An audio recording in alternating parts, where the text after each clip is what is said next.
Hello नमस्कार और शमनी दोस्तों, स्वागत है एक बार फिर से मेरे YouTube चैनल रोंगपा प्रो में। और एक बार फिर से मैं अपने गांव गमसाली से आपके साथ जुड़ रहा हूं और एक छोटे से नए ब्लॉग के साथ आपसे रूबरू हो रहा हूं। और दोस्तों, आज मैं अपने पैतृक गांव गमसाली के जो हमारे पुराने खेत हैं उनको देखने आया था।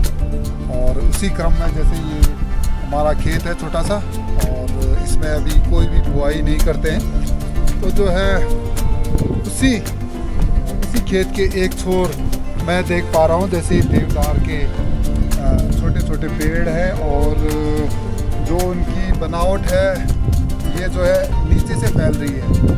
दोस्तों, अगर देखा जाए, बात की जाए इनकी प्रॉपर डेवलपमेंट की, या कहें इनकी ये ऊंचाई में आगे बढ़े, तो इसके लिए ज़रूरी है कि मतलब इसकी कटाई और छटाई इसके लिए बहुत ज़रूरी है। दोस्तों, अब मैं देख पा रहा हूँ 1 2 3 4 5 6 पेड़ किसी ने भी लगाए हों। ये हमारे अधिकार क्षेत्र में तो नहीं है, लेकिन जिसने भी लगाए हैं, जिनका ये खेत है, उन्होंने ये देवदार के पेड़ तो लगा दिए हैं। लेकिन इनकी कटाई और छटाई जो है ना, मुझे लगता है काफ़ी ज़रूरी है। नहीं तो ये ऐसे ही जो है ना ग्राउंडेड फैलते रहेंगे और जो एक हाइट इसने पकड़नी है वो नहीं पकड़ पाएंगे। तो सबसे पहले इसकी बेसिक कटाई छटाई कर लेते हैं और उसके बाद आगे बात करते हैं आपसे कि देवदार का जो ये पेड़ है उसकी क्या खासियत है।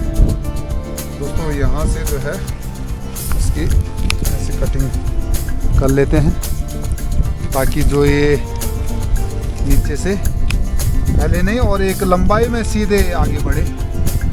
और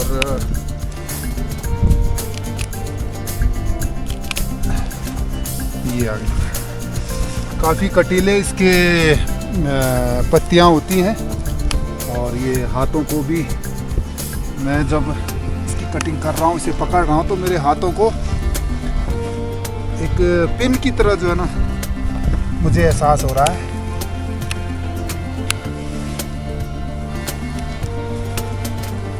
अभी उन लोगों से मैं माफ़ी मांगना चाहूँगा जिनके अधिकार क्षेत्र में ये देवदार का पेड़ लगा है, और ये जिन्होंने भी लगाया है उनसे मैं माफ़ी चाहूँगा कि बिना इजाज़त के उनके मैं ये कटिंग का प्रोसेस कर रहा हूँ। ये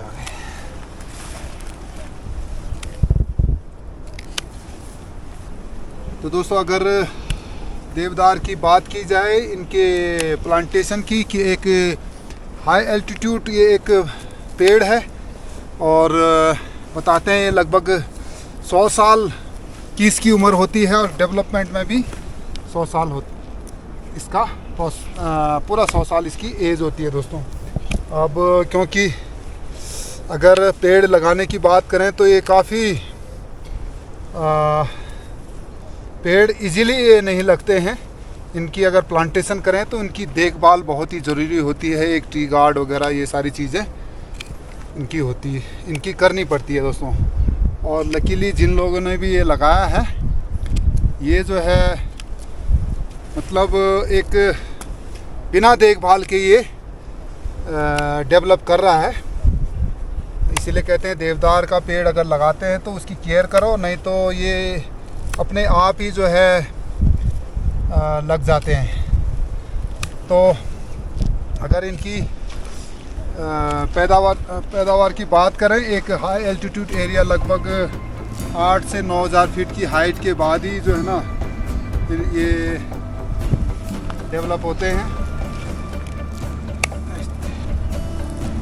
ये इसके ब्रांचेस देखिए दोस्तों, ऐसे में फैल रहे हैं। अगर इनकी कटाई छटाई ना करें तो ये ग्राउंडेड हो जाएंगे और जो इनकी एक लेंथ होती है और एक बेनिफिट होती है वो हमारे गांव को मिल नहीं पाएंगे। तो दोस्तों, एक लगभग एक पीढ़ी पहले कहें या काफ़ी समय पहले जो है बताते हैं कि जो ये गमसाली का ये एक पूरा पहाड़ है, ये ग्रीनरी है, यहाँ पे जो है ना पूरा देवदार के जंगल हुआ करते थे। लोगों ने क्या किया, मकान बनाए। मकान बनाने के बाद मकान बनाने के लिए जो है ना लकड़ियाँ बताते हैं कि इन्हीं देवदार के जंगलों से दोहन किया और उसकी कटाई छटाई करी और लकड़ी के मकान बनाए। और इसका आलम ये रहा कि आज के डेट में गिने चुने ही देवदार के पेड़ रह गए हैं।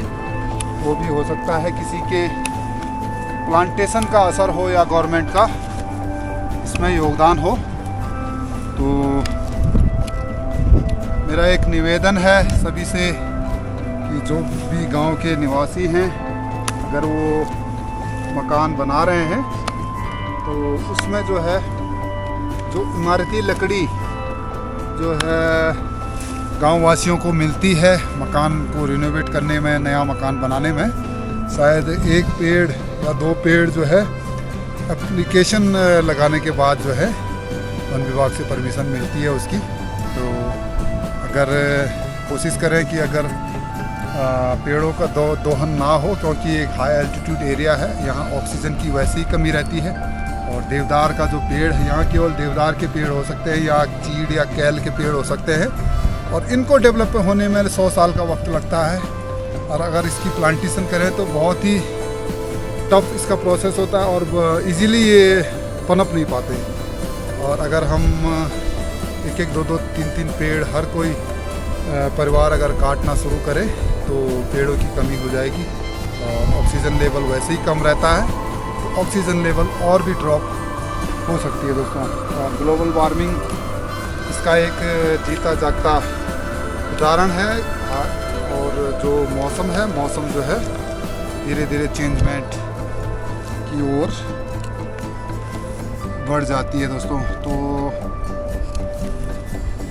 मेरा ये मानना है कि अगर थोड़ा बहुत लकड़ी का काम जो कर रहे हैं प्लाई में काम कीजिए और अगर लकड़ी का काम कर भी रहे हैं तो उनका सोच समझ के और एक अच्छे लेवल में ही उसे यूज करें और स्मार्टली उसे उपयोग में लाएं दोस्तों। जो ये ग्राउंडेड हो रहे थे इनकी कटाई छटाई जो है का प्रोसेस चालू है दोस्तों। ये अब जो इसकी ग्रोथ है वो नेक्स्ट ईयर पैरेलल ना होके जो है ये सीधे ऊपर में जाएगी दोस्तों। नेक्स्ट ईयर देखेंगे इस पे कितना ग्रो होता है। नहीं तो दोस्तों इस प्रकार से जो है ना मैंने इसकी बेसिक कटाई छटाई कर दी है और इसका जो एक फैलाव है जो कि ग्राउंडेड हो रहा था वो अब जो है ऊपर की ओर ये बढ़ सकेगा। तो अभी तो वैसे दोस्तों पेड़ की संख्या लगभग 4 से 5, 6-7 पेड़ है यहाँ पे हैं। तो मैं जो है एहतियातन 1 से 2 से 3 पेड़ को ही कटाई छटाई करूँगा। और अगर ये आगे ये सक्सेस होता है 1-2 साल इसकी मैं कंडीशन देखूंगा। अगर ये सक्सेस होता है फिर जो है उन पेड़ों की भी कटाई छटाई कर देते हैं। तो दोस्तों एक्सपेरिमेंट के तौर पे मैंने एक पेड़ की ट्रिमिंग कर दी है और अगर ये सक्सेस होता है तो ये जो नेक्स्ट ईयर जो है इन पेड़ों की भी कटाई छटाई करेंगे। और क्योंकि ये पहाड़ों में कहा जाता है दोस्तों देवताओं का वास होता है और जहाँ देवताओं का वास होता है तो वहीं जो है देवदार के जो है जंगल पनपते हैं और इसीलिए कहा जाता है इसे देवताओं का दरख यानी कि देवदार और देवताओं का पेड़। तो दोस्तों ये तो रही छोटी सी जो एक देवदार के पेड़ों की ट्रिमिंग की कहानी। और आशा है कि आपको जो है मेरा ये प्रयास अच्छा लगा हो।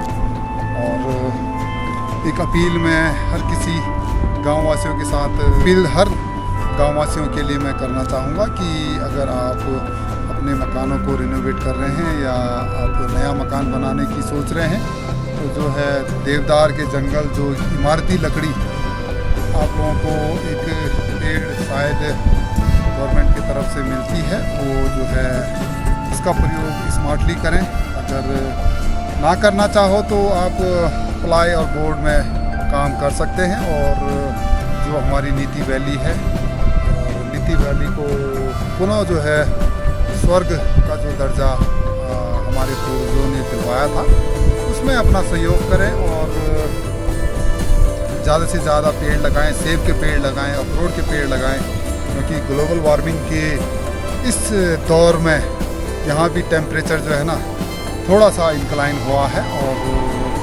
यहाँ की जो हाई एल्टीट्यूड एरिया, जैसे मेरा गाँव 11,000 फीट की हाइट पे है, यहाँ पे भी अच्छे खासे सेब की पैदावार हो रही है। तो आप जो है जो भी नीतिवासी हैं, अगर आपके पास उस हिसाब के खेत हैं तो आप जो है उनको बंजर ना छोड़िए और उन पे कुछ न कुछ सेब के पेड़ या अखरोट के पेड़ या खुमानी के पेड़ जरूर लगाएं। तो दोस्तों मिलते हैं इसी प्रकार के नेक्स्ट एपिसोड में। Till then see you, tata and good bye.